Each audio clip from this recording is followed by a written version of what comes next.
Hi, everybody. I'm Stewart Gandolf. I'm CEO of Healthcare Success. And we have another big audience today, including some people we know and lots of people we haven't met yet. Looking forward to doing this. This happens to be one of my very favorite topics to talk about. I love SEO. It's in a core of our company, and I'll describe that in just a few moments. But I think you'll get the passion of my attitude towards this topic. Who is this webinar for? This webinar, we called it this one Advanced Healthcare SEO. And so we're going to cover a lot of advanced things.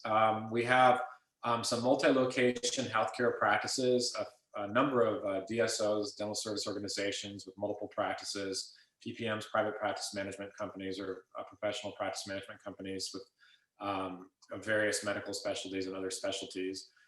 Some big and small addiction treatment center groups on the line, hospitals, health plans, a couple of people from pharma and device, and we also have some individual practices as well. So one thing that's important, SEO is such a deep topic, and it's going to feel like a race today. I can't teach you everything I know in 45 minutes and with John here. In fact, even when we do these at our seminars in Las Vegas, we do a couple times a year. Under more normal circumstances, we dedicate about 2 hours to this topic. So I will be covering a lot of ground really quickly because I want to give you as much value as we can. Please recognize that if you're an individual practice or a multi-location, national leader, these principles apply to everybody. And so we'll talk about how this applies, and we're going to really reach both audiences. And this will become more clear as we get into this. So we're going to start off with introductions, just a couple of moments about who we are for those of you that are new to us and why this matters. We're going to talk about some of the SEO fundamentals, as well as more enterprise SEO throughout this whole program. And we've allowed some time at the end for some Q&A. So we'll be going through all of this material today. So in the introduction phase, again, I'm Stewart Gandolf. I've been doing marketing for about 20 years in healthcare. I've been doing it actually more than that overall. Done a ton of speaking and writing on this topic. SEO, again, is one of my favorite, but I speak about lots of things. I really have worked for over 1,000 clients over the years, and I grew up in Ohio and moved over to California afterwards, my MBA out of San Diego. Looking forward to working with you today. Today, I love being able to share my webinars with esteemed colleagues, and John is someone I'm super excited about. Again, SEO is at the core of our business, and I was very pleased to recruit him and land him recently. John, do you want to give a little bit about your background? Sure. Thank you, Stewart. So I'm the SEO and Digital Account Director for Healthcare Success. I've been here now a little over a month. It's been a wild ride and a lot of fun. I have over 10 years of experience in digital marketing, search engine optimization. More recently, I've spent the last over 4 years working with Specific Dental Services, which I think is at about this point the #2 dental service organization in the country, with something along the lines of 900 locations, both from East and West Coast. I've created managed campaigns across multiple healthcare verticals, many of which Stewart mentioned in the prior slide. And I've led a number of digital marketing campaigns, across a couple different leading digital agencies. So, he mentioned I have an MA from Cal State University Long Beach. That was in history. So I wasn't originally planning on becoming an SEO. I don't think that anyone goes to school for SEO, right? But that's where I landed, and it's been a lot of fun. So great. And so we've always prided ourselves as an agency having a strong SEO team. John brings to us just the real world experience of working with how do you SEO 900 locations, right? And it's funny, some of you may know, our history goes back with Pacific Dental for many years. One of our strategists worked with the founder back when they had 5 locations. Now they have 900. So, and they're still doing some of the things we taught them way back when. So at any rate, welcome, John. John's going to be providing the color commentary. I'll be talking about a lot of the concepts, and John's going to say, okay, how did that apply in my life? When we have many locations or a larger institution. Again, these concepts apply to everybody. They're just executed differently. Obviously, when you have hundreds of locations or 20, even dozens of locations versus one. Our agency is we work nationally. It's funny that we love this photo because we do love Southern California. However, We work nationally. Most of our clients are actually back east. We are a full service agency. So while today we're talking about SEO primarily, we really are a truly integrated digital first performance agency. Clients hire us because they're looking for results. We are healthcare specialists. We truly are omni-channel. And again, we are all about results. For those of you that are new to us on the line, we work with tons of different, these are some of the clients we're working with now or in the recent past, multi-location businesses. We have a book, we actually wrote an ebook about multi-location healthcare marketing. And also, by the way, we just completed a webinar last week about multi-location healthcare marketing. So if you're interested in the webinar from last week or the ebook, just send us an email after this is over, and we can make sure you get the copy of those, because those are both super strong assets. Also work in the hospital space a lot, and even pharma and device. This is fun. We joke all the time, waking up in the middle of the night and asking me to speak about ophthalmology, psychiatry, internal medicine, I don't know, hearing, urgent care. We have worked with all of these specialties, every single one. So we do this in our sleep. We love what we do. This is something that's just the last thing before we get into the meat here, I think is fun. I still remember one day I spoke for Invisalign at their annual sales meeting, and the lady there gave this great introduction. You know, Stewart's done this, he's done that, he's done this, he's done that. But most importantly, he's #1 on Google, which to this day I think is a fun story, because that's how important being #1 on Google is. And so the reason why I mentioned we practice what we preach as an agency, I'm sure there probably are people out there with more as an agency that have more visitors, but I don't know of any. So every month we have about 51,000 visitors on our website that are coming to us from Google. We're super heavy SEO'd, and that's exactly how I founded this company. 14 years ago in 2006, I thought, hey, I wonder if I could start an agency with just a website and SEO. So again, this is something I love. It's in my blood. I jumped for joy when Matt Cutts announced the disavowal tool at PubCon one year. The SEO geeks in the room or in the webinar will know what that means. I thought, how did I ever get here? And for example, one of our other SEOs works for Bruce, or used to work for Bruce Clay. I've been through the Bruce Clay training, so you won't see too many CEOs that embrace SEO like I do. I just love this topic. So anyway, let's get into the fundamentals. And again, we'll talk, even if you're from one of the super sophisticated SEOs that are on the line today, recognize that Jonathan will be applying even the fundamentals to what that means to your world. So we'll try to make this work for everybody. This is a favorite thing I remember from I was in first grade when I heard this. I still, first or second grade, my gym teacher said, gentlemen, this is a football. And I'm like, that's dumb. And then I found out later it's a Vince Lombardi quote. So that's how Vince Lombardi would start every season at the basics, the fundamentals. And the fundamentals with SEO are really important, because you're not going to be successful if you're worrying about things, this sophisticated things like schema and all these other things you can get into, if you don't have good content, right? So we see that a lot of times. People try to make up for missing the fundamentals by just doing the ultra sophisticated stuff or the more sophisticated things. If you don't have the fundamentals going, it's not going to be effective. So SEO, just for clarity, I do have to do a little bit of remedial work here just to get everybody on the same page. The SEO essentially is the process of getting traffic from organic or natural search engine results, meaning you're not paying Google any money for this. Usually you have to pay people to get you there, but you're not paying Google directly for this. So this is something that Google is giving to you essentially as a free service from their point of view. You can't write to Google and complain that you're not showing up.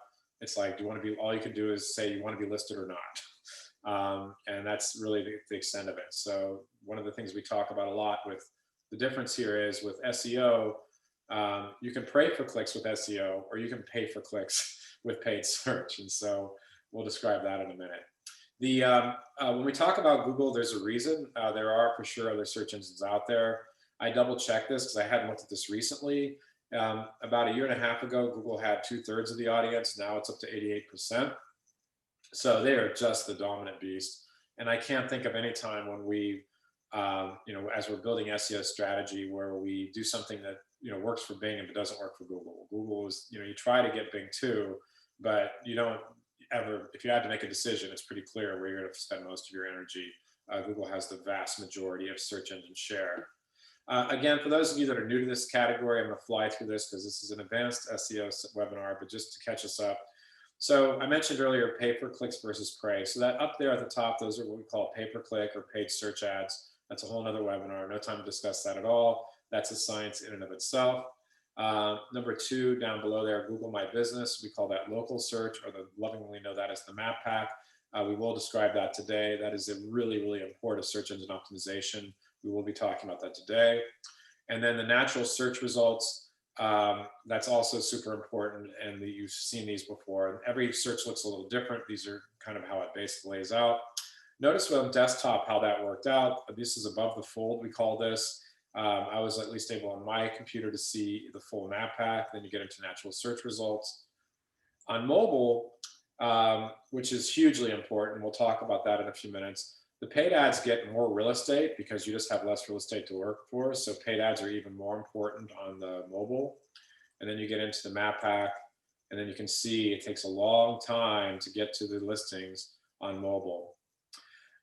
So one of the things that we're going to talk about here is to keep in mind that winning on Google is always changing, or the rules to win on Google are always changing. And so, John, do you want to talk about this a little, about like the history of this and why we care? Sure. Yeah, I distinctly remember in 2011 when Panda came out and some of the ripples that caused. I was working at agency and some of the shifts we had to make. I could kind of get into each one of these. Ultimately, the important thing to learn from this and all the changes that have happened is that it's been a steady change to improve the search results, the quality of the search results, and try to understand what people are actually searching for. So a lot of the more recent updates, you know, the BERT and the Rank Brain updates have a lot to do with interpreting and understanding what you've been actually trying to search for and delivering a better result. And Penguin Panda, that was a lot, has to do with like improving the quality of which, how the algorithm and how they select things to be ranking. So it's been a lot of big improvements over the last 10 years. And the more recently, I think that applies to a lot of the industries that we're talking with right now is the Medic update, which had kind of a big impact for probably many of you. If any of you have been watching your analytics over 2008, 2018, 2019, kind of an up and down a little bit as they're updating their quality guidelines. And it had a lot to do with EAT, which we'll get into, as well as some of the your life, your money type search results. So again, we'll talk more about that, but it's again, the primary thing to remember is that it's been a steady climb to improve the overall quality of search results for the user. Yeah, one of the things that when I was last time I was at the Google campus up in Silicon Valley, talking to engineers, it just reminds me, and we talked about this all the time, about how just insanely important user experience and relevancy is to them. And so they were very public about this, but it's kind of the culture. It's kind of almost a religion about being relevant results, because the entire billions and billions and billions of dollars, you know, the vast majority of it's coming from paid search, and that's coming from having a good user experience and a good search experience and being credible, trustworthy results. I should add on Medic, which is the nickname it was given, Google views healthcare as particularly important. And so because the stakes are so high. So Google has a special interest in making the healthcare results credible, particularly in this world we're in today. Credibility is not always assured. So it's very, very important to Google to have credibility. And there's various niches where they're even more focused on, you know, providing the best possible results, just because of the information out there hasn't always been so good. So they really are looking for ways of looking for authority and expertise and trust to know these are legitimate results. So as we drill down into this on-page, off-page, and local SEO, that's really how a lot of people in the business will refer to this. It's how we think about it. Again, I'm going to talk about some of the fundamentals, and then John, please jump in with, you know, the enterprise level point of view. So on the page means essentially it's things that you can control on your website, stuff that's directly on the website itself. And this is where, you know, really you always begin. And we'd be completely remiss if we jumped straight into the fun, sexy, at least for us nerds, John, the fun, sexy, you know, technical stuff without talking about content. And really, you know, from the very first times I began learning about SEO back when, you know, this was a budding field, we'd go to conferences and it's like, well, it's all about content. And so there's a lot of varieties of content here. Just showing a few of them. These are probably the main ones. You have website pages, blog posts, ebooks, video, podcast. Frequent long-time subscribers to my blog will note I give you all those things, right? Blog posts, we have web pages, we do ebooks, we do video, sometimes podcast, webinars. So all this stuff, these are basics. John, tell us about from the large or the enterprise level, some of the important things for our viewers to know. Yeah. So at the enterprise level, this is oftentimes something that can be very difficult. Obviously we want to make sure that content is unique, and we'll talk more about that later in the presentation here. However, sometimes stamping things out for different types of doctors, different types of locations, you might run into situations where things are getting a little bit cookie cutter. I encourage everyone on the call here to try to find creative ways to come up with unique and really interesting content, understanding your users, understanding your patients, and finding ways to make your site not just this kind of like business card for the business, but also a resource, utilizing things like white papers, blog posts, ebooks, videos if possible, right? All of this creates an overarching kind of content ecosphere that they can engage with. So it builds trust, obviously increases your authority, and shows your expertise. Again, getting back to EAT. So it's something you really want to spend time on. I know it can be difficult when you have, like, let's say 900 locations, but it is a worthwhile endeavor. So when we talk about the technical SEO, super important here. So it's funny, title, again, I don't have time to go into detail today, but title tags are essentially what each page is, you're titling, it's the title, and there's a specific way you want to do that. Description tags are theoretically the tags that you want Google to show in the search engine results page.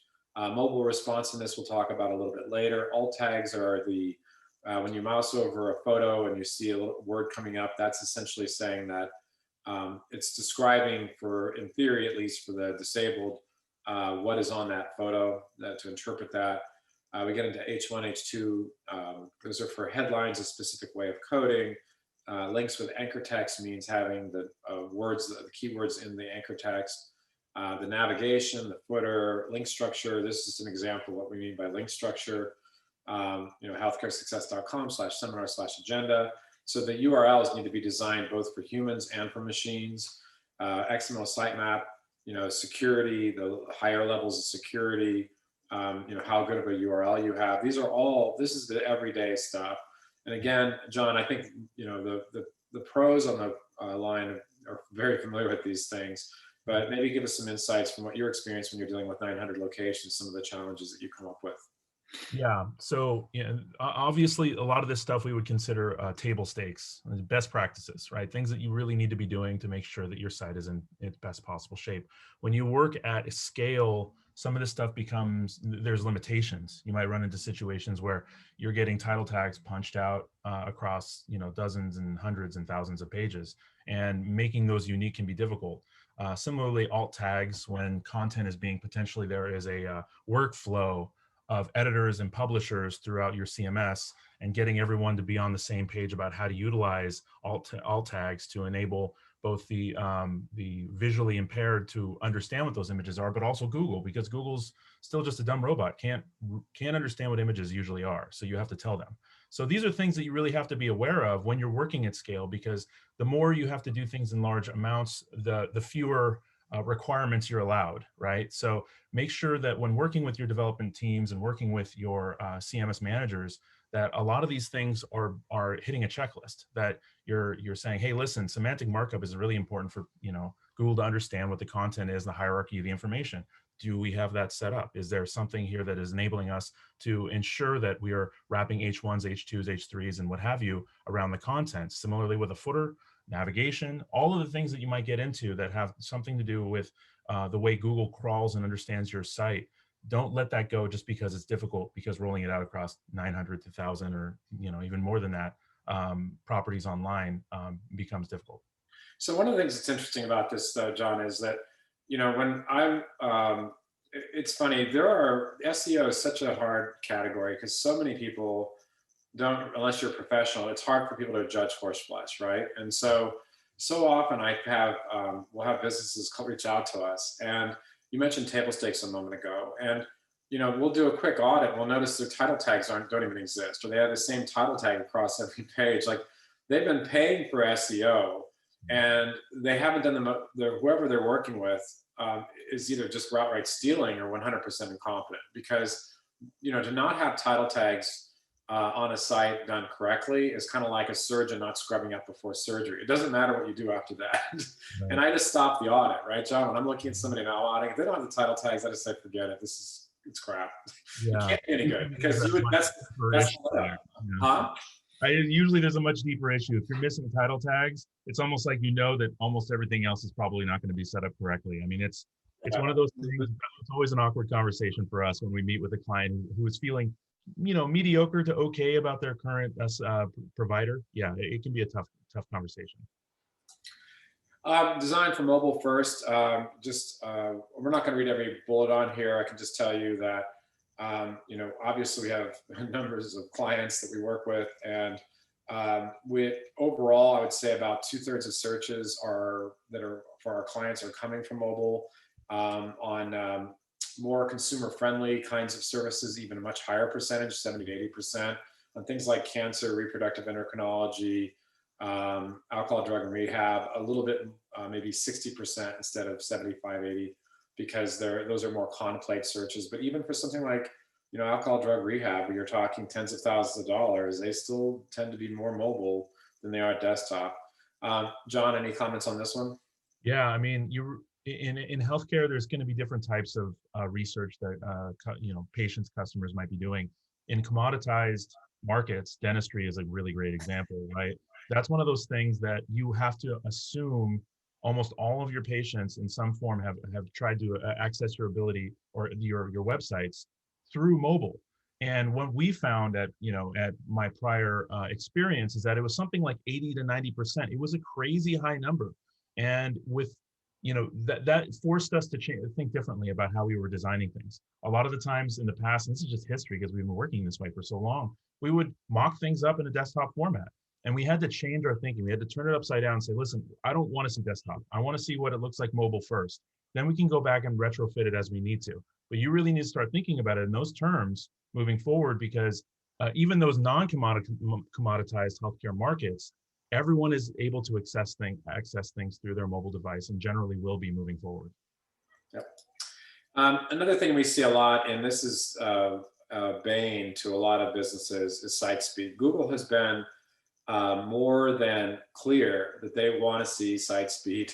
They want to see mobile responsiveness, and they want to see site speed. And this is a tool that you can go, it's a free tool. You can go try this on your own website if you haven't already, web.dev. It's a Google tool. And I asked, prior to this meeting, I asked some of the attendees to volunteer their URL for a quick scan.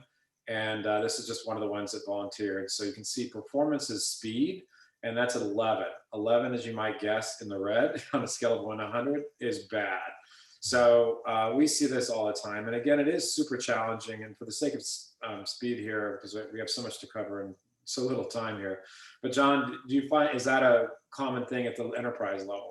No, it's Small guys. hugely common at the enterprise level, and it's usually silly things too. Sometimes it isn't immediately obvious. Like, they're telling us certain things about, oh, we want to asynchronously load the site, maybe load some of the stuff to make it interactive before it's fully loaded. But in past times, I've found where people were having us, or the team was having us upload packets, huge font packets with like Arabic and other things like that weren't being used for the site, and as a result, it was slowing down the site by seconds. And you have to really take a deep dive. There's things that it's going to tell you to do on these types of tools, but you have to dig even deeper on the individual packets your patients are downloading or your users are downloading, and find out, is there anything here we can cut back on? A lot of the times you'll find that the creative, the fonts, the images, these are things that you can slice back quite a bit and provide the exact same user experience. Yep. So that's, again, these are fundamentals. Again, it's not that it's easy necessarily, but if you're not doing this, there's no point in going to the other stuff. Like, if you've got a big speed problem, we need to fix it. And even on WordPress in particular, for a lot of practices, they still have WordPress. We use WordPress a lot, and it's not the fastest platform. And so there's workarounds technically for this. And if your site speed is slow, it's a problem. So let's talk about off-page. So those were all briefly, again, we could have spoken about that topic for an hour. So we're going to talk about off-page SEO here. So that means these are things that you're not directly on your website. So another way to look at it is off website. So these are things beyond your immediate control. So the first thing is I want to tell a quick story. Again, there's an SEO nerd buried deep inside of me. I actually read this book, how Google started, what the story was there. And the takeaway that I tell audiences about this is Larry Page and Sergey Brin, the insight they had, what made the billions and billions and billions of dollars on Google was one simple insight, that the most important website, or I'm sorry, the most important research papers are later linked to or recited by others. So in other words, if you write a research paper and nobody ever cites it, probably not so important. But if the leading scientists come back and everybody cites it as a fundamental, then that has credibility because others not outside of your control are citing it. So the major thing they came away with was, instead of having just loads of directories trying to figure out democracy, it's more of a meritocracy. And the idea was that if you have lots of links, then you must be more valuable. Now, naturally, Black Hat SEOs figured this out very quickly. And by the way, if you go back to the original Google patent, it talks about this. That there became link farms and all kinds of spammy, bad habits. And so today, Google's not stupid. So they're very good at determining, is the site that's referring, is it popular? Is it an authority site? Does it have authority in the field? Is it relevant?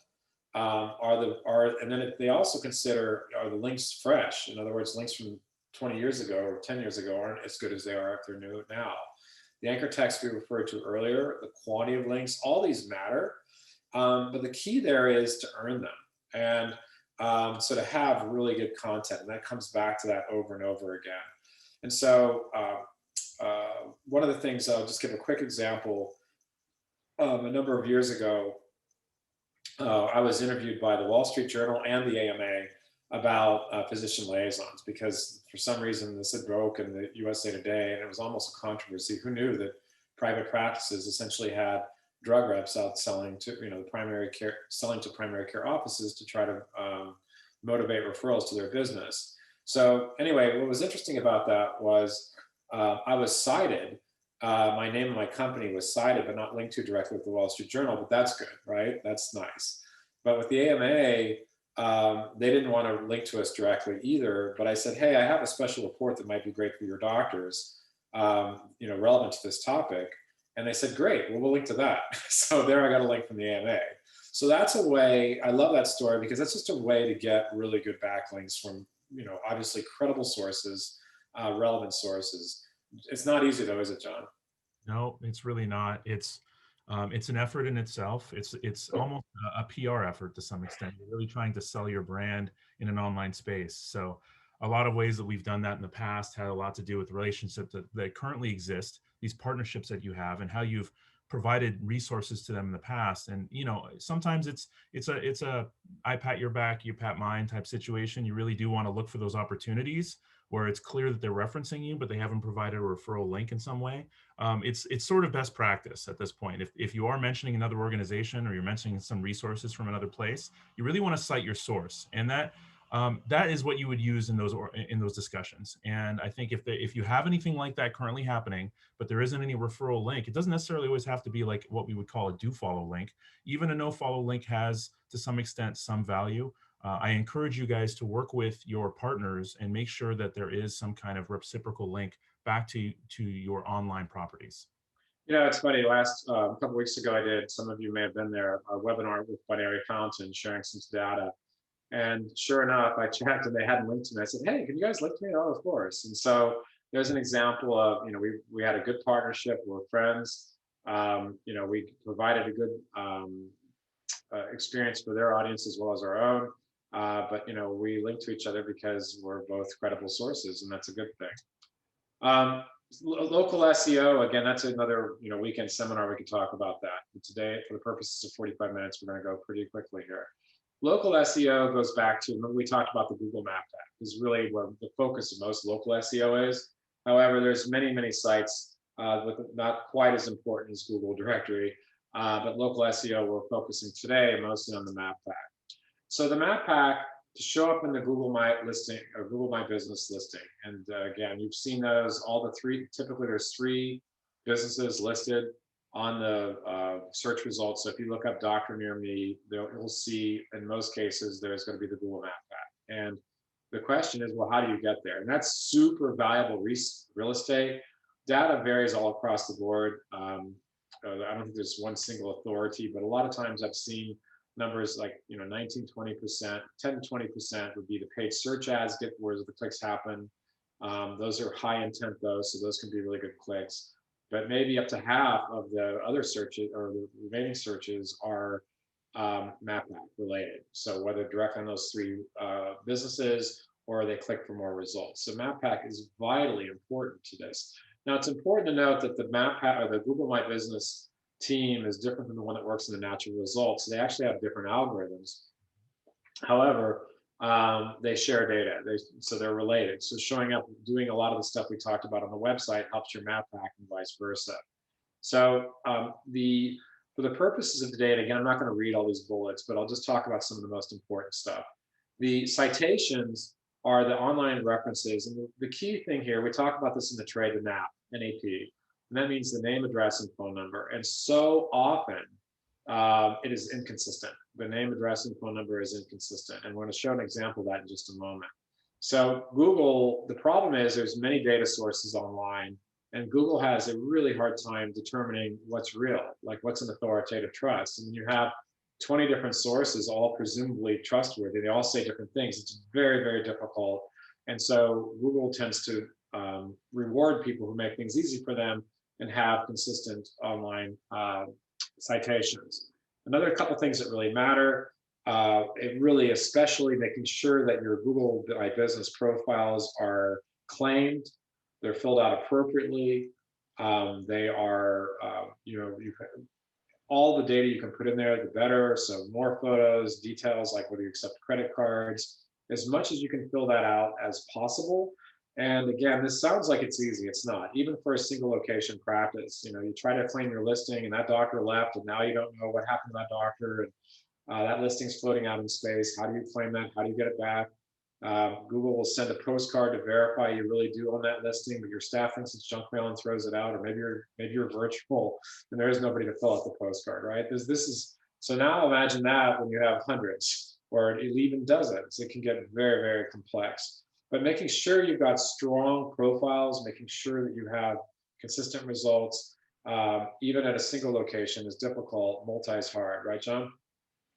Yeah, multi-location can be very difficult because what you're doing is you're trying to organize thousands and thousands of pieces of data. And what comes into play in an organization with many locations is your source of truth.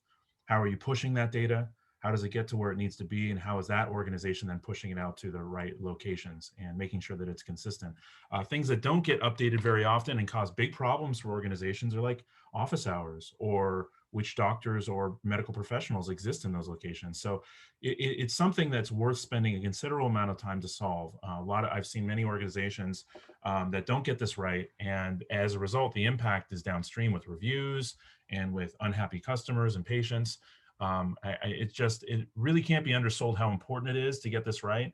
And with organizations I've done this for, where they started out with manual updates, or they found a way they were doing it, they were trying their best on it, and they found ways to automate this process or to connect this through API to whatever tool sets they're using. What they found was a major uptick, just a huge uptick in the amount of views and clicks that they got from Google Map Pack.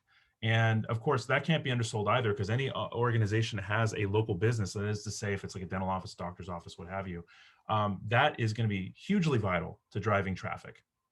Yep. So a couple other points before we move on from this. Google loves having you go to a Google property. So many patients now are going straight to this and not even going to the practice website. So think about the power of that. This is an important piece of real estate that you can claim, but you can't truly ever own, right? Is in the hands of somebody else. And so it's extreme. It's like having beachfront property that's a door to your practice that you don't really own, you can only influence. So it's really an important factor. Ratings is something else.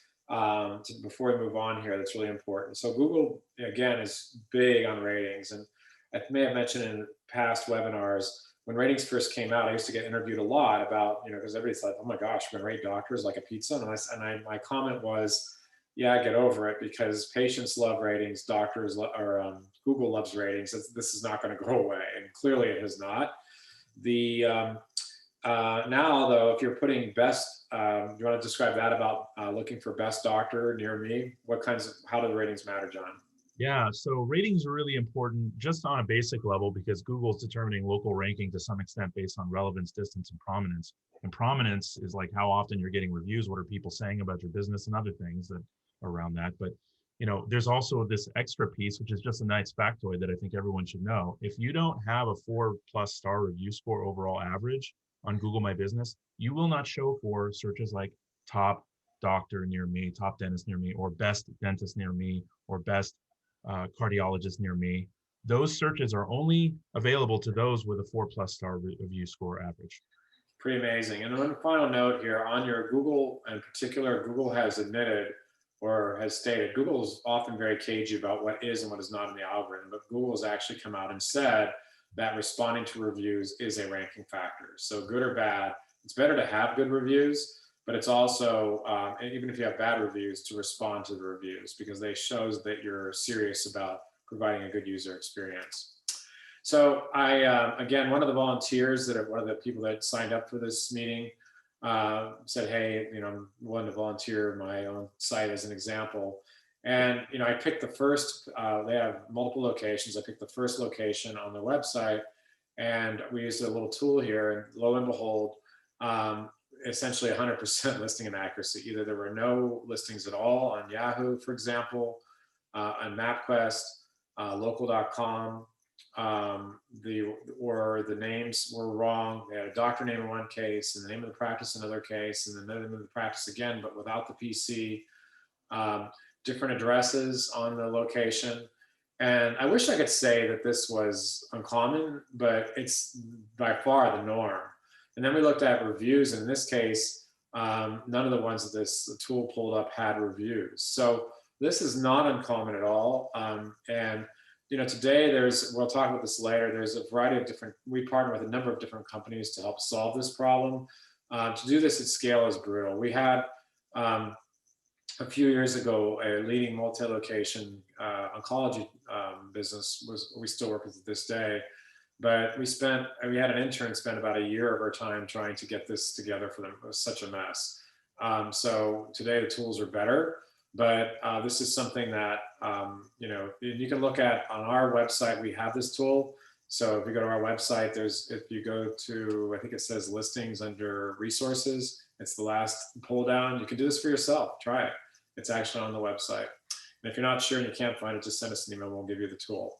But it's very helpful. John, I have to feel for you though, when you've got hundreds of locations. And, the other day, my daughter was doing a school project. We had to go to a hardware store to get some tools. And lo and behold, we drove all the way over there, 20 minutes, and they were closed. And they had not updated their Google Maps. Very unhappy father, let's put it that way. And my daughter too, she's under deadline. Do you have is there any magic sauce, or is it just a lot of work?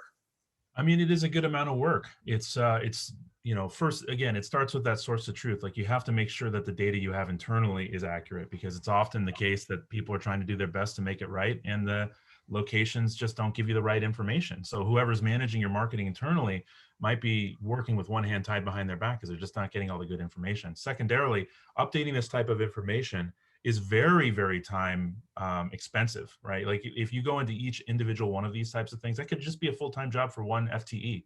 You're just having this person updating and managing the profiles. So there's ways about improving that. But the reality is, it is an important job because it has such an impact on your Google Map Pack and your rankings with Google My Business. So it's worth doing. There are ways to obviously speed this up. These are things that we're able to do. Other organizations can do that as well. But we would encourage you to take a run through, take a look at this, and then, run some searches on your own, based on what, your local location. Drop a pin, have your phone nearby, run a search for something. If you're not showing in the map pack and then you go to the map, you're not even showing the top 10, you got a problem. And you need to start looking at finding ways of fixing it. Yep. So I mentioned platforms a moment ago. So there are platforms out there where you can monitor reviews, generate reviews, publish reviews, respond, get insights to it. Again, we work, there's a couple of leading providers we work with depending on the case. That this is again another webinar. I'm not going to spend any detail on this, but just know that this can be done. Everything put together in one place. Again, we partner with some leading providers there.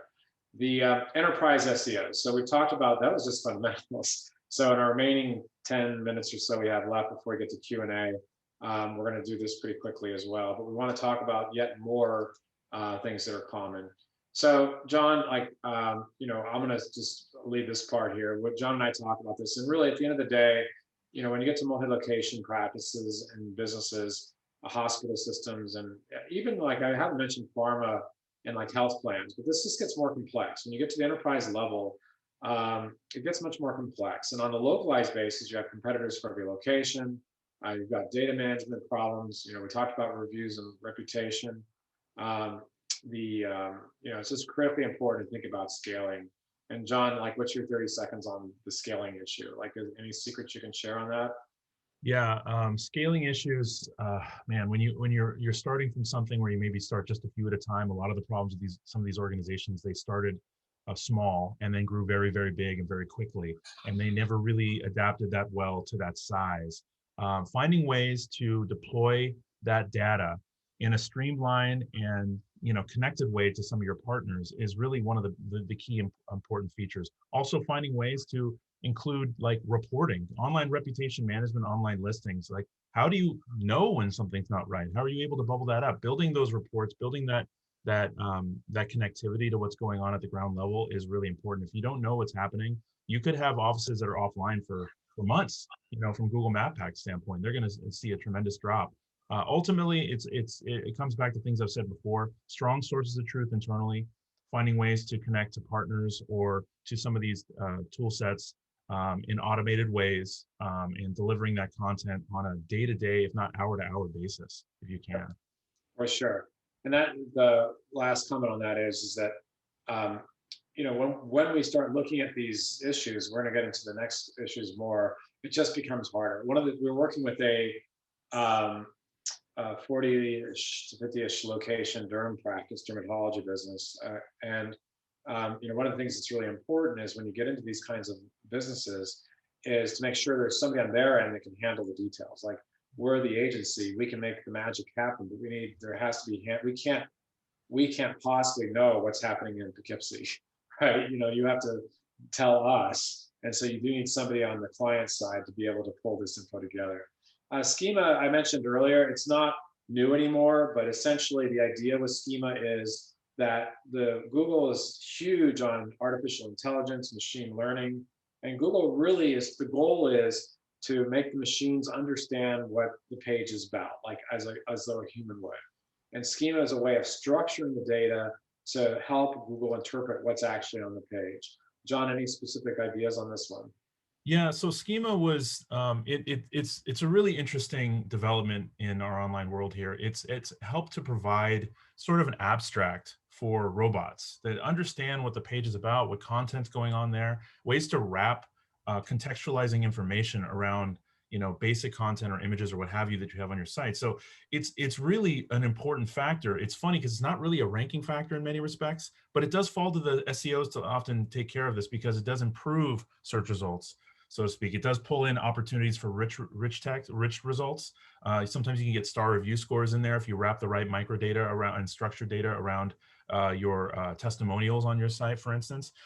Some very basic stuff that you have to do. I mean, you really have to make sure that it's rolled out. When you're doing it at scale, you're really trying to find ways to do it with variables because you're usually probably setting up a JSON LD tag or something that has all the information about your business, but there's going to be different information in all those fields because every business is slightly different, right? So you have to come up with, you have to have a really smart solutions architect or developer to work with your SEO and enable these types of enhancements to your CMS or your web properties to enable a quick streamline of this. You can go really deep on this. I don't want to get too deep on it, but there's lots of ways you can enhance your site with schema, some of which is worth more than others. But we're happy to talk to you guys about that if you ever have any questions. Very good. So and these again, we talked earlier, like this is sort of the next level of on the enterprise level. So we talked about the basics like title tags and descriptions. These are some of the things we work to. We don't have time to go into detail on all these. I guess we haven't really talked about, I don't know, pillars and clusters. You want to spend a second on that? Yeah, so this is kind of a concept behind the way you organize content. Pillars and clusters have to do with, main category pages, things that, maybe it might be a treatment center, so it's like rehab, or alcohol rehab might be like a pillar page. But then clustered behind that are all of the symptoms and all of the ways in which you might treat it. So you're clustering all of that behind that, and you end up with a hierarchy. I often use this metaphor. It's like a good website kind of needs to look a little bit like a Christmas tree in its page organization. The homepage at top, then everything kind of filters down. You really don't want to end up with a hockey stick as a website where you have your homepage and then everything's just right off the homepage, and it's not clustering appropriately. Which there's two reasons for that. Obviously, it's a really unique crawl path, and it gives kind of a breadcrumb path through to the concept. So Google understands you went from the homepage to a topic and to the subtopics within that topic. So it's all contextualized, but it also helps from the standpoint of building out the authority of those individual topics and linking back to those other pages. It really just feeds authority back to the homepage in a really strong way. Excellent. One of the things we talk about is duplicate content. And this is an example of years ago, or a couple of years ago, we were at one of our seminars and somebody said, yeah, I'm paying for SEO and look at our great SEO. And so we did a quick Google and ran it through a tool called Copyscape. You can look that up. There's a free version, cheap. You can look at it, copyscape.com. And lo and behold, boom, this SEO company was using the exact same content they're in the hearing business with all of their hearing clients. So not only was it not helping them, it was hurting them, because duplicate content in the eyes of Google is essentially plagiarism. And Google feels like there's very little at best added value by duplicate content, and at worst it's plagiarism. And when you get into multi-location businesses again, excuse me, that become very difficult. We see this all the time, and John, you've seen that a lot at scale as well, correct? That's right. And it's not just multi-location, because even with pharma or device type pages, which, almost breaks into e-commerce, so to speak, the way you roll out that content oftentimes has this templated format with content that's more or less the same, except for maybe a device information or specific related to that particular formulary. That can be a problem as well. And we know that you sometimes have to roll it out that way, but there are ways to get around it. And with something like this is just egregious. This is probably, if I were to scroll down to the footer of each one of these pages, I wouldn't be surprised if there's a link back to the agency, right? So it's both duplicate content and a link farm. So just totally black hat. Yeah, so yeah, we definitely don't want to do that anymore. That's not a good thing. Voice search, the key here is just to set up your pages so that it's good to answer questions. I want to make sure we have some time for question and answer. So let me just leave this part here, John, and we can go into more detail if anybody has questions in the Q&A section. So essentially, the big secret there is to think through about how people ask questions, is really, and develop content, strong content around that, because that's the best place to go for voice search. Featured snippet, you may have seen this, we refer to this in the trade as position 0. This is when Google picks a very good, strong synopsis of a common question and shows that above everything else. We love that. This is an example of one of our pages, Evergreen for us, is about how to write a marketing plan for healthcare. It's in the featured snippet results, and this is where Google gets its voice search from typically, right, John? So this is something that, as you get more sophisticated, you can purposefully try to win these kinds of positions. Knowledge graph, you have just seconds on knowledge graph, John? Yeah, I mean, knowledge graph is really an interesting thing that Google's done. It's I like to think of it as like Google's own personal encyclopedia, trying to understand the relationship that certain things have to other things. And what they will do is provide this knowledge graph box or this knowledge panel on specific topics. You can see here for encephalitis, but there's also one for healthcare success, and there should be one for every one of your businesses. And if you don't have one of these set up, you've got a big problem there too. And that's just a local thing. But yeah, every concept, everything that's out there, Google has information in the knowledge graph connected to other things it's related to. Yeah. COVID? Yeah, so this is something we added in kind of near the end because we realized we should probably mention something about COVID, given that's been kind of a big topic lately. There's some of these locations, some healthcare locations need to have automatic updates about COVID cases on their site available. That can be a really difficult process, because what you're talking about is automating a process of updating content onto your site nearly every day, if not on a regular basis throughout the day. This is something that you have to start thinking about pretty quickly. If it's a requirement for you. If it's not, it should be something you might still want to think about as a healthcare organization, because others are doing it and they're kind of leading the way on it.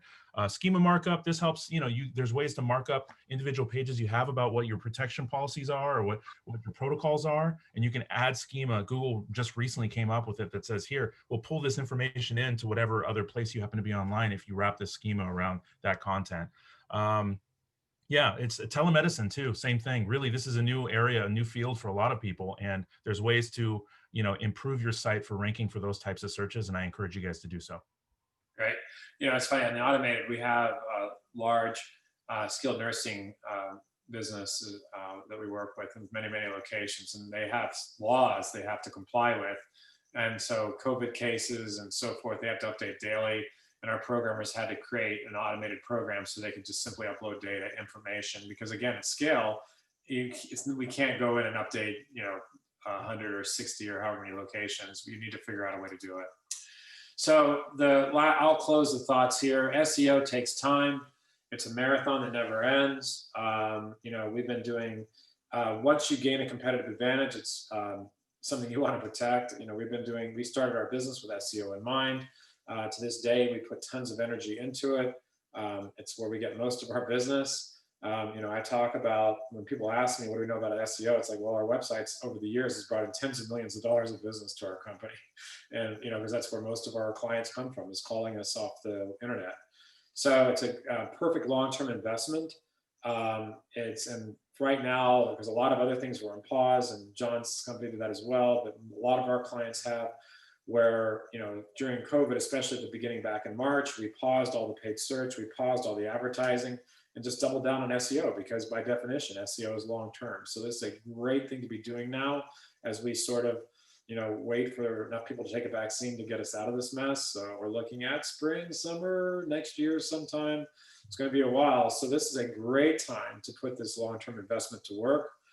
Last thing before I get to Q&A, some of the things people ask us, well, how do you find somebody? And you can read here, you can read these kinds of things, but I think it's important to make sure that out of all these things, I would say that if you're looking for an SEO partner, and certainly people ask us sometimes after these webinars, John, they say, hey, do you know anybody good? It's like, what are we, chopped liver here?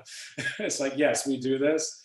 But whether you use us or somebody else, I would just make sure they do have the healthcare expertise. There's lots of ways to get tripped up regulation-wise inadvertently and make mistakes. I would recommend that they have, and if you're at enterprise levels, certainly demand they have experience with that. That's a whole different thing. If they understanding, their reputation. And one last comment is, especially on the low end, if you're seeing some guy saying, we're going to do SEO for you for $700 a month, just pass. This real SEO requires time, people, smarts. There's no way around it. SEO is labor intensive, knowledge business, and it just is what it is. So I'd like to open up the floor for questions. That was a race. We did pretty good. We've got 3 minutes left, but John and I can hang out a little longer. So for those of you that can make it past the hour, Kyle, let's go ahead and start the questions. Sure, we have several questions here. And let me start off with a question that came in from Jake. His name said, I am suspicious of a number of SEO firms. Some have said it takes 2 years to bring up rankings, and others have said 2 months. So what's the truth, and why the wide range of time? You want to take that one, John? So I sympathize with those SEOs that you may have talked to that said 2 years, because they probably don't have very much confidence in their product. The reality is it does take time, right? It's not immediate. Like if someone says, I'm going to get you results within 30 days, I'm like, they might, but if they're promising the world, it's probably almost too much to be believed. I do think that we've worked with many clients, those that we've updated content and site architecture stuff for. Generally speaking, we see big beginning of impact within 30 days, but real impact worth producing big reports for, and that boards of directors are really happy about, usually after about 3 months. So that's the time frame. We usually try to chunk our campaigns into phases: phase 1, phase 2, phase 3. Phase 1 usually is somewhere between 1 to 2 months, but really by phase 2, after about 3 to 4 months, is when we're getting ready to start doing a quarterly business review or a bi-yearly business review that will show the impact. So no, you don't have to wait for 2 years. I think if you do this right and you spend the right type of money, have the right type of partner, you can get this done. What's interesting too is like some businesses have low hanging fruit, right? They may have lots of content. It's not linked well together. It's not done well. So those are easier to make a big impact quickly because we've got something to work with. We're starting with a blank slate and there's a very thin content site on a bad URL. It's brand new.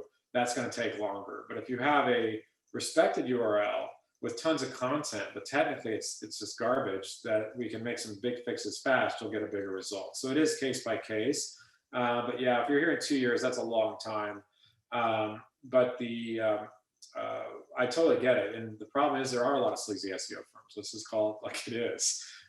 There's people that do, black hat techniques that can actually hurt you forever in the eyes of Google. And then you have to, we get that once in a while. We have to come in, because we're very white hat. We like to do things very ethically.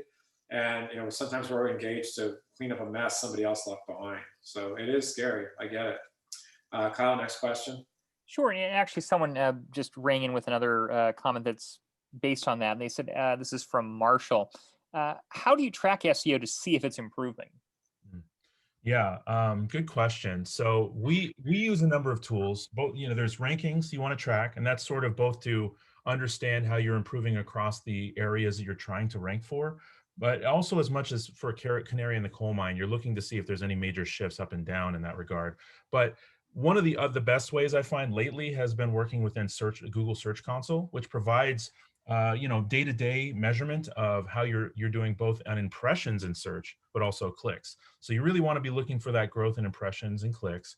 I usually try to develop a report based on that data. I'll export some of that data out, develop my own reports in Excel that show kind of the growth. And there are ways, statistical analyses, to verify if there's a variance that has to do with the work that you've done. This is getting into kind of the more advanced mathematical work you might do to say, I did this and the result is because of me, not because of environmental factors. The fact is there's a whole hidden unknown data set, which is that Google isn't telling you why or how they're ranking things. They give you indications, but there's no direct cause and effect data that they can provide to you. So you have to pull that out yourself and make relational arguments for why what you did has created an impact. But usually it becomes pretty obvious if this is the first time working on a site, for instance, or there's a lot of work that you're doing or new development of content. You will see big improvements in the impression share that you're getting and the number of clicks that you're getting to your website. So by the way, one thing I wanted to say, because we've got a number of Q&A, and I've got time here, so we'll go ahead and go along. If you need to leave, just recognize that you can get the recording and slides and cover the rest of the Q&A later, though it looks like most of our audience is still here, so we've got their rapt attention. And also, if you are interested on the agency side of having us help you, call us, John and I, or one of our teammates, depending on the situation. We'll jump on the phone with you, explore it. So just let us know. Next question, Kyle. Sure. Okay, we have a question from Katie. Do ratings and reviews on different sites matter differently for SEO? Example, are ratings on Google better than ratings on Yelp, etc.? Better is an interesting way of describing it. I would say that for rankings on Google My Business, it is more important to have reviews on Google My Business than it would be on Yelp. However, Yelp has its own, traffic going to it, and so you don't want to ignore that. I've worked with Yelp for many years. They say that the reviews don't have any impact on their search results. So far, I see that to be true as well. So it's really just kind of the customer comes or the patient comes to vet and they're looking to see how your review scores are. You want to make sure that they're as positive as possible on Yelp. But I'd say that if you're working to develop a review management platform or some kind of request for feedback to a third-party platform, focus that on Google My Business. That will get you rankings. I would say also that I did a webinar about a month and a half ago with Binary Fountain. They actually quantified this, and they said that the data shows that Yelp is becoming less and less important. Yelp is still important, but it's becoming less and less because Google, back in the day, when they were just getting started, showed lots of directory sites. And as things change, Google started showing less and less directory sites. And so I'm not saying they don't, they still do. But you notice Google My Business is a Google property, everybody else is everybody else. So it's, I forget the number of consumers that went to it. You can go back and find that webinar if you want to get the details. It's around. But it is becoming less and less important. Google My Business is becoming more and more important. Kyle? Perfect. All right, another question here from Lauren regarding our listing scan that we talked about earlier. As a healthcare organization, how important is it to be listed in some of those listings? Many I've not heard of before, and many of our millennial end users probably won't use some of those resources, examples MapQuest or YP.com. Can we pick the top few we think our audience may utilize and be okay with that strategy? Or what are your thoughts around that? That's a great question. So yeah, some of it's not so much about you're going to get, we didn't even talk about this at all, but to me, every little hook in the sea is a hook in the sea, right? So if you have even if it's not usually known or not used very often, if it's a hook in the sea, I'll take it. So if you're doing it manually, then yes, you'll have to prioritize. If you're going to go through manually and pick, and you've got a single location practice, then maybe that's realistic. You can manually check the top 10 that you think are important and continually come back to them and do it that way. The problem is that the data keeps changing. And so over time, because there's so many, it's kind of like imagine, I don't know where I come up with my crazy analogies, but it's like imagine a river where you have, hundreds of tributaries. That's kind of like what this is like. So the listings online have different information sources coming from, the big credit ratings companies, or there's different list companies out there. There's a bunch of different sources. So your information will degrade over time.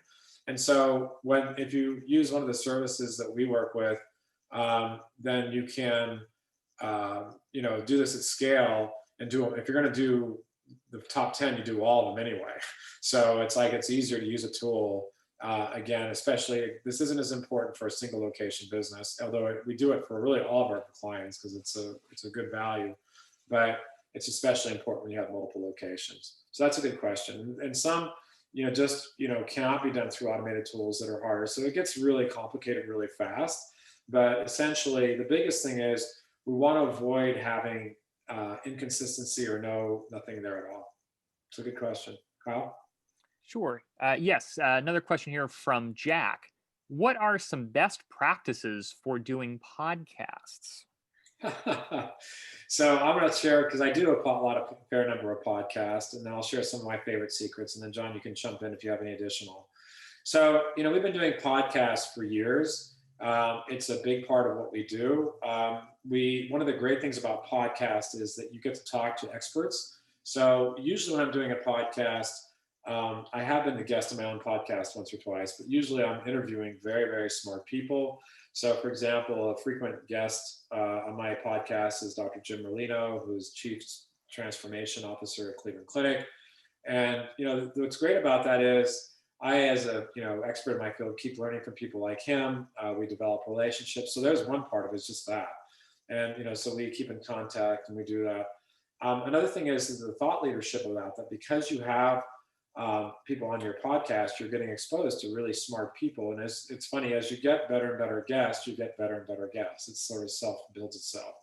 And so, like, for example, we haven't published it yet, but I just got through interviewing Dr. Hassan Teta about patient experience in his book, The Art of Human Care. And so by doing this, again, you're building your credibility, you're building your backlink structure, you're building your audience. So the key with podcasts is to put out good content. And I think it's important that whoever is your host be good at it, to be able to talk interactively. Another thing that's fun is that if you set it up right technologically, and it's a lot of work, ask poor Kyle, but there's multiple places where you can serve your podcast through. So Kyle, which ones are we on now? Some of the top ones? Okay, so we are on iTunes, we're on Spotify, we're on Google Podcasts, we're on Stitcher, we are on Podbean, we are on, let's see what else, iHeart as well. We're on iHeart.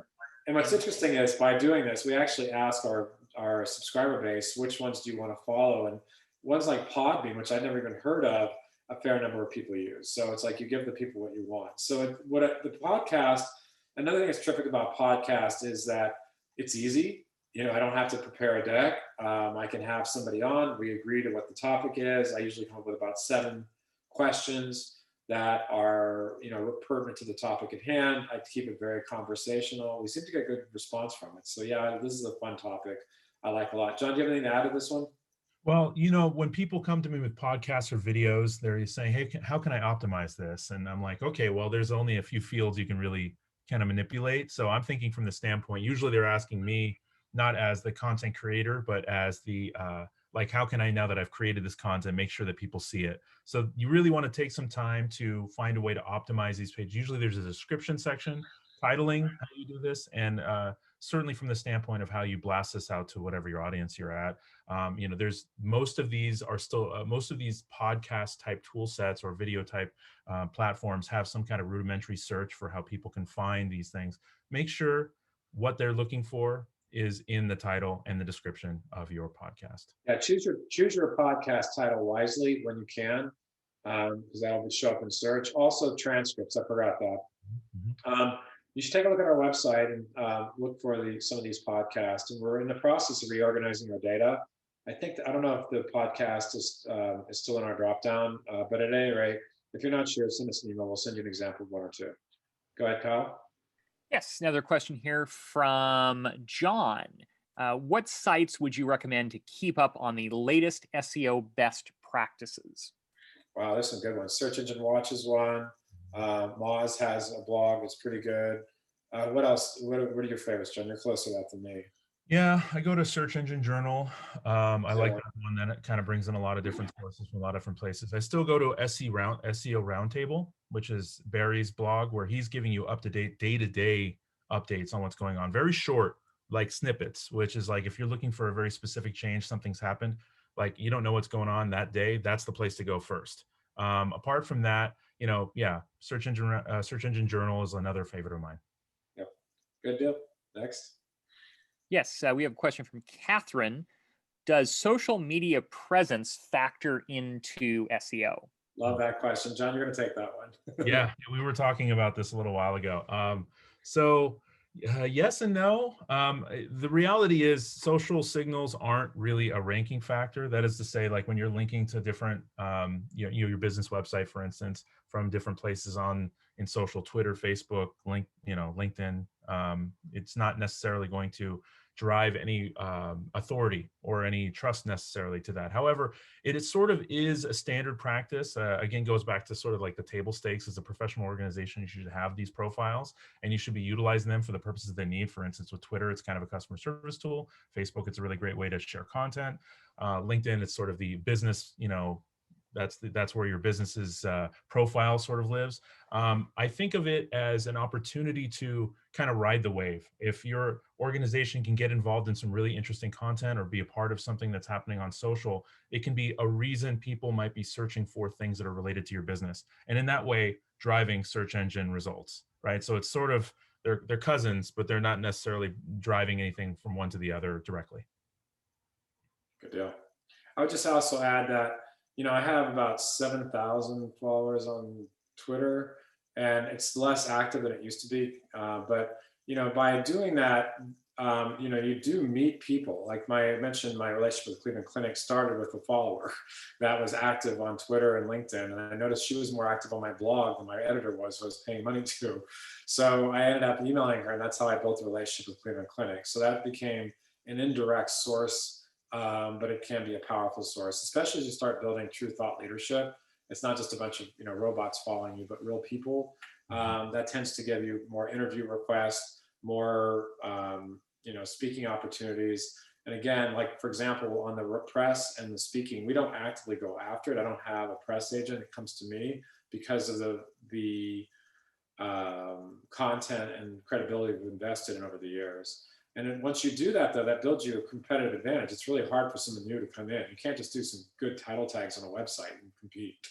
It's really hard to beat that reputation once it's established. Kyle? Oh, let's see here. Question from Mark. What do you see as the future of SEO? I'll take a stab at this. And John, you're closer to me than me on a day-to-day basis. I feel like the answer is really the same answer I probably would have given a couple of years ago. Google is insane about trying to interpret. They want to make it natural language. So my experience in dealing with, the people at Google has been that they're trying to make it so users don't have to be smart with what their queries are. So for example, one of the comments I remember from going at various meetings I've had with people on the Google team is, if someone misspells it, that's not the user fault, that's our fault, right? Like they want to be able to interpret that even if it's a misspelling, what is the intent behind the search? So it's more than just keyword phrases, because in the beginning, we all sort of figured out by trial and error how to do a keyword search. So instead of saying, who's the best dentist I should see? And, you would say dentist, Tustin, licensed or something, right? And so people would try to come up with these artificial things. But now Google has become much better at, what's the best dentist who offers telemedicine? It's beginning to figure that out. It's beginning to figure out the meaning of search queries and handle much more sophisticated queries. And by using artificial intelligence or machine learning, it's able to figure out, it comes up with like little mini hypotheses, and it's able to evaluate whether it's this result was better or worse based upon the user's behavior. Some of the things I was telling John last night as we were preparing, I remember at one point they said, so if you could ask Google, what college or what school did Jimi Hendrix's father go to? And so that's kind of where they want to go. Last time I checked, they still couldn't do that one, but maybe they can today, I don't know. But that's really where it's trying to understand the meaning of search, and it's just optimizing and getting better and better at it. So that's what I would suggest. John? Yeah, the future of search is interesting. I like to have these debates with some of my SEO buddies, and one of the ones that I have two pieces that I'm in. One is that I'm expecting personalized search to get even more precise. They're going to be trying to predict what it is you're actually looking for, which is if you're logged into Google, they're going to do everything they can to actually deliver you a result without even you having to search. It's going to be a lot to do with your behavior, other types of data they're tracking across platforms, especially if you're working on an Android, forget it. They have everything that you're doing. So that's one of those things where they're going to try to deliver to you a result based on what you were just looking at. If you're looking to do additional research, they want you to stay in their content ecosphere as long as possible. So they want to serve up everything they could possibly think of that might keep you there. That might also include integrations with other platforms you're used to using, just to keep you in a window that happens to be Google owned. So that's something I would expect in the next couple of years. I'm also expecting that anything that's currently free with Google will be monetized in the next couple of years. I called this for Google My Business a couple of years ago. I said they have to monetize this somehow. And they're already in the process of doing that, both from the ad standpoint, but also they're testing this opportunity to have a more advanced listing. So these are the types of things that you should be looking for. I think they're going to start rolling that piece out probably more broadly as it's more successful. Right now, they're just testing in places like San Francisco and stuff. But as it gets more, they prove it out and they have more data on it, should be rolling out across more markets and more verticals. Yeah, and I was sharing with one of our directory tools yesterday, which I'll probably share them in an upcoming webinar. But they also are showing me data that they've seen where it's becoming less and less about the website, where the website's still vitally important, obviously, but so many of these offline directories are, they do cumulatively bring in a ton of search. So that's important as well. So making sure you have those directories. And again, we partner with a couple of the leading companies and different ones for different reasons. But both of those companies can help you show up in multiple locations. Kyle? I have another question here from Catherine. How should I explain to doctors how important it is for them to write blog posts? So you'll find that some doctors will do it, some just won't ever. You're just not going to be able to get them to do it. That's not really going to be the best model though, too, because it depends. Like typically we'll find like in a group of 10, there might be one that likes it, enjoys it, likes the thought leadership aspect of it. And so that would be the one I'd want to do. Even then, some people are better writers than others, and certainly most doctors are going to be great writers and SEO writers. So what I would probably do is make that opportunity available to all your doctors, and particularly help them understand, because they usually like the thought leadership aspect of it. They like being able to be a thought leader in the community. But that's at best 1 out of 10. Another option is to either do this on your own or work with a firm like ours to have people professionals write the blogs, because that content is everything, right? And getting good SEO content, not writing for the sake of writing, but figuring out what topics are actually being searched and writing content that's candy for the search engines. And then even like some of the things we do for some of our clients when they want to do this is interview the doctors and get their take, so that we're able to understand from the doctor's point of view, what they want to write about, but we have that translated by a ghostwriter. So that would be probably my best answer for that. Kyle? Perfect. Let's see if there's anything else here at the moment. And it looks like that is it for now. Great. All right. Well, we went 20 minutes into Q&A, but that's good. So and most of our, over like what, 2/3 of our audience is still here. So obviously this is a hot topic. If you made it this far, thanks for listening. If you're interested in having us help you, that's great. If you have any quick questions and stuff that we alluded to, that's an email address you can send to me. Appreciate your time. Thank you.